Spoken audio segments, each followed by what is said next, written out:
Midi 30 partout en Côte d'Ivoire. Bonjour et bienvenue. Autant d'informations sur RTI2, la chaîne la plus proche des populations. Au sommaire de l'actualité, le business du transport lagunaire en plein essor fait le bonheur des populations ivoiriennes. À l'heure dans notre dossier du jour. Et puis hors de chez nous, sachez qu'en Centrafrique, plusieurs soldats de Wagner sont arrivés ce jour pour la sécurisation du référendum du 30 juillet prochain à Bangui. Encore merci à vous de votre fidélité. Autant d'informations sur RTI2. Apparu en 1980, le transport lagunaire, un moyen pour les populations de se déplacer sur la lagune ébriée en évitant les embouteillages, est beaucoup sollicité par les Ivoiriens. De 1980 à aujourd'hui, plusieurs sociétés ont vu le jour. Selon les responsables des différentes gares lagunaires, 90 000 personnes multiples gares, certains clients se plaignent toujours du nombre insuffisant des bateaux. Un problème que comptent régler les acteurs du secteur très bientôt pour le bonheur des populations. Le transport lagunaire, un business en plein essor. Un dossier signé Assitan Diarra, Zié Traoré et Issa Dambélé. Il est 5 heures ce matin lorsque nous retrouvons Nassis, employé à la gare lagunaire de la Société des transports abidjanais Sotra, dans la commune de Trècheville.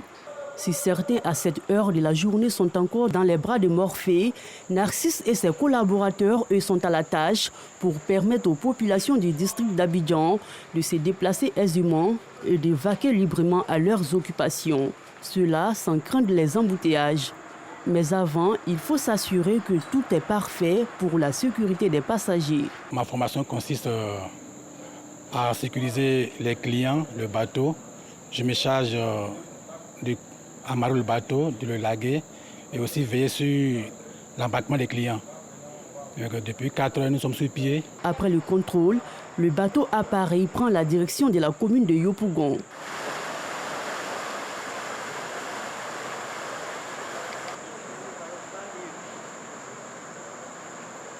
De 5h à 9h du matin, c'est l'affluence totale dans cette gare.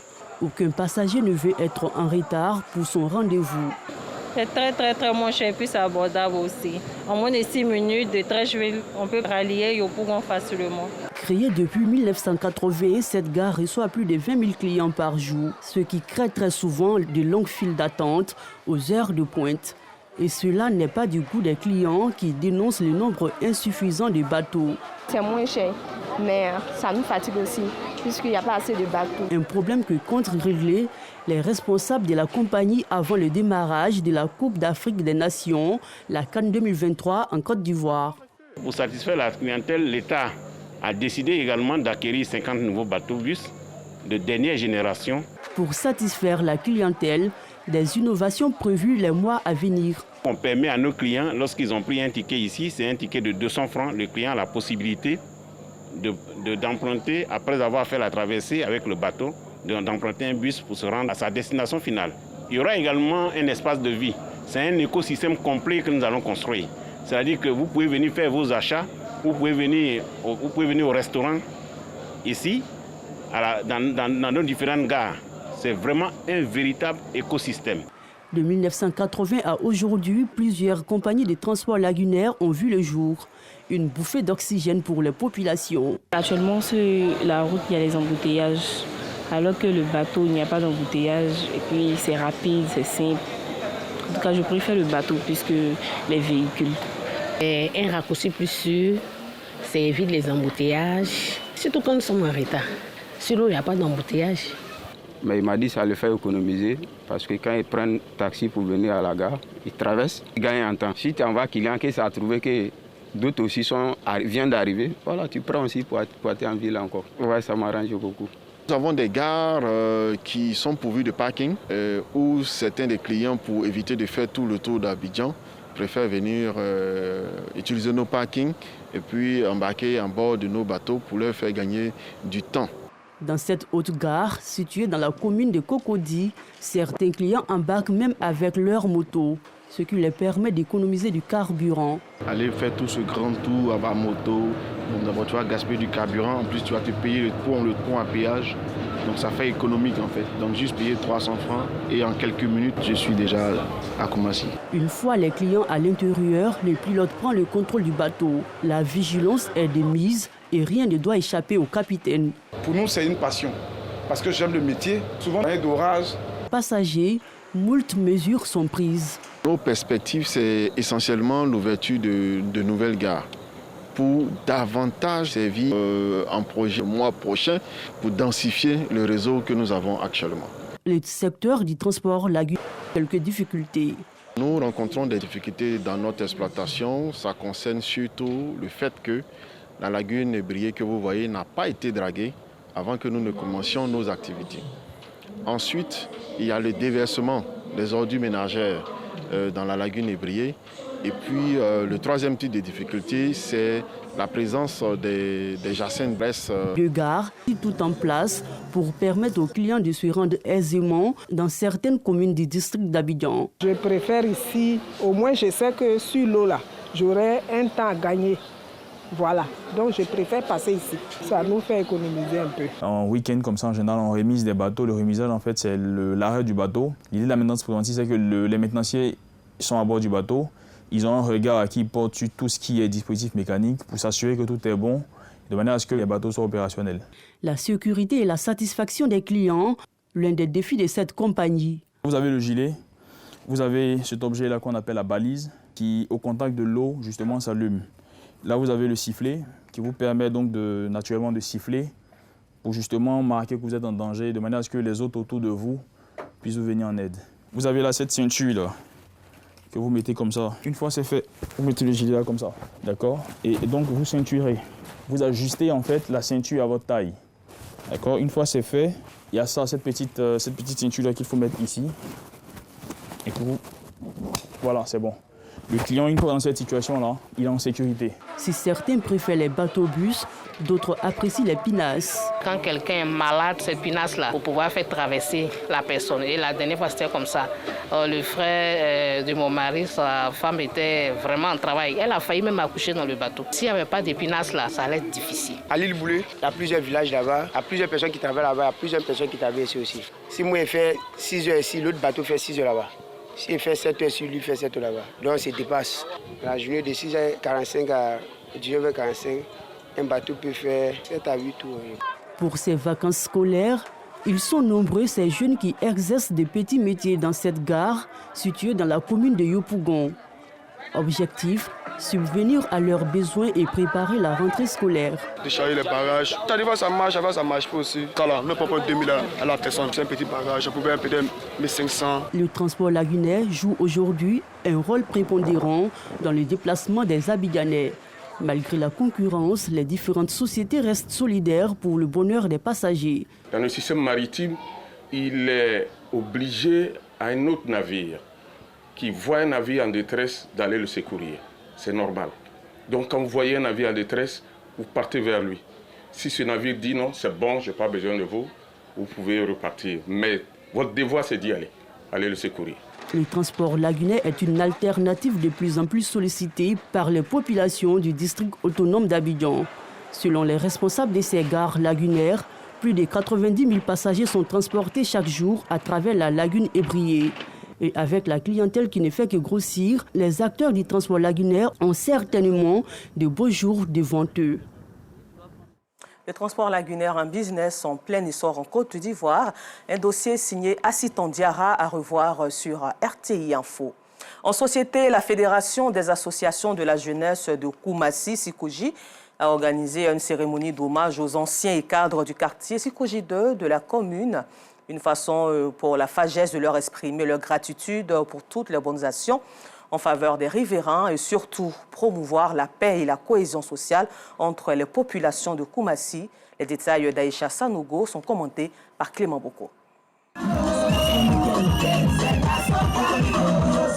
Quartier Sikoji 2 dans la commune de Koumassi. Les habitants de ce quartier honorent les anciens qui ont participé à l'épanouissement des populations résidentes et au développement du quartier. Cette cérémonie de récompense a été organisée par la Fédération des associations de la jeunesse de Koumassi Sikoji afin de promouvoir la fraternité et la cohésion sociale. La FAGES a pour mission de faire des actions sociales. On a toujours une assistance auprès des populations lorsqu'ils sont en difficulté. Dans le quartier ici, à la Sikoji, on ne dira pas que c'est moi qui ai mis cet enfant au monde. Dès qu'un enfant a un problème, tous les moments sont mobilisés pour essayer de régler ce problème. Donc pour ça seulement, bon, on n'a qu'à leur dire merci. Une initiative saluée et encouragée par les différents partenaires. L'association a un leitmotiv, reconnaître, n'est-ce pas, les efforts des uns et des autres dans le quartier, lesquels ont donné un coup de pouce et apporté le sourire. C'est notre leitmotiv, il est le parrain à vie désormais. Il a été toujours présent dans tout ce qu'ils ont fait. Toutefois qu'ils auront besoin de moi, je vais les soutenir. Ce moment festif a enregistré des prestations musicales et humoristiques d'artistes bien connus comme Moni Seka, Luxon Pado, Adamanda Iko et bien d'autres.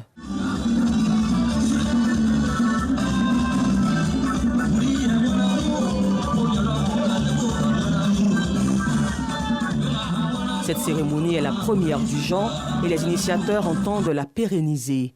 Ce, à la plus grande joie des personnalités, à l'honneur ce jour. Nous sommes là depuis 1971.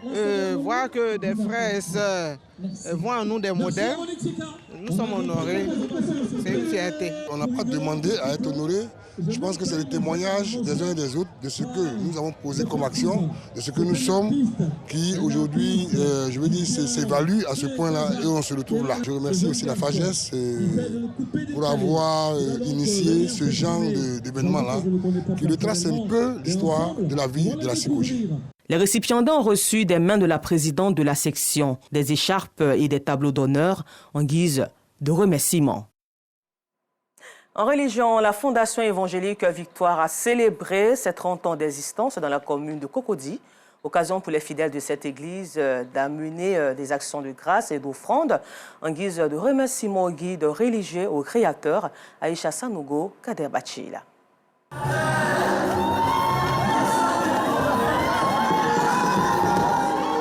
Eh oui, ce matin, c'est la joie ici au temple Bethel de la Fondation évangélique Victoire dans la commune de Cocody. Après 30 ans d'existence au service du Seigneur, fidèles et responsables marquent une pause pour rendre grâce à Dieu, et ce, à travers des louanges et des prières.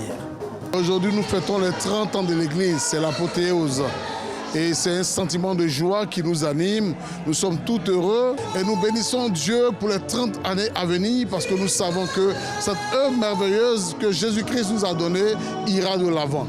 C'est un grand jour pour moi, un jour de victoire, un jour où nous remportons la victoire sur les œuvres des ténèbres, où nous manifestons notre amour à Jésus-Christ en lui apportant nos dons en finances, en matériel et lui apporter nos vies. Pour les responsables de l'Église, cette cérémonie est le symbole de reconnaissance au Seigneur pour son assistance à leur côté durant toutes ces années. Ce matin, nous nous réjouissons parce que Dieu nous a donné 30 ans. En 1993, l'œuvre a commencé. Il y a eu des prophéties qui disaient que l'œuvre allait disparaître. Et aujourd'hui, nous avons 30 ans. Et nous célébrons Dieu parce que nous avons vu sa gloire. En juin dernier, on m'empêche de voyager, mais j'ai voyagé 2 jours après pour dire que quand Dieu parle, Dieu donne une parole sur ta vie, il faut croire. Quels que soient les dires des hommes, cette parole s'accomplira. Aujourd'hui, nous voulons nous arrêter comme Israël s'est arrêté quand Israël est rentré en terre promise pour dire merci à Dieu. Nous achèverons le bâtiment qui est tout juste à côté Canaan Sud, mais nous voulons marcher dans la sanctification, dans la pureté et être déterminés pour le service de Dieu. La cérémonie a pris fin par des offrandes d'action de grâce. Et hors de chez nous, nous vous le disions en titre, en Centrafrique, plusieurs centaines de combattants expérimentés de Wagner sont arrivés ce jour à Bangui pour assurer la sécurité en prévision du référendum du 30 juillet 2023. Et puis en Russie, le Kremlin a confirmé ce lundi 17 juillet que l'accord sur l'exportation des céréales ukrainiennes était terminé.